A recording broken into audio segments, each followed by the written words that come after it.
আজ শেয়ার করব আমি রিওর জন্য স্টু বা মাংসের ঝোল কিভাবে বানাই। বেসিক্যালি এটা বানাই হচ্ছে কি অনেক রকম সবজি দিয়ে। আর এই স্টুটা বানাবার পরে কিন্তু শুধুমাত্র রিও না, রিওর বাবা, রিওর ঠাকুমা, রিওর দাদুরও বেশ পছন্দ হয় খেতে। মাংসটাকে প্রথমে আদা, পেঁয়াজ, রসুন একটু জিরে গুঁড়ো, ধনে গুঁড়ো আর হলুদ দিয়ে ভালো করে মেখে রেখে দেবো।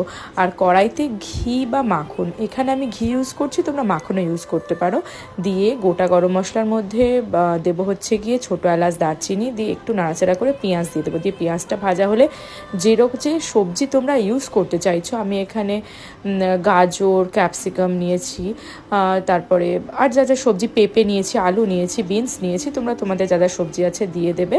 দিয়ে তারপরে মাংসটা দিয়ে একটু কষিয়ে নিয়ে জল ঢেলে প্রেশারটা আটকে দেবে।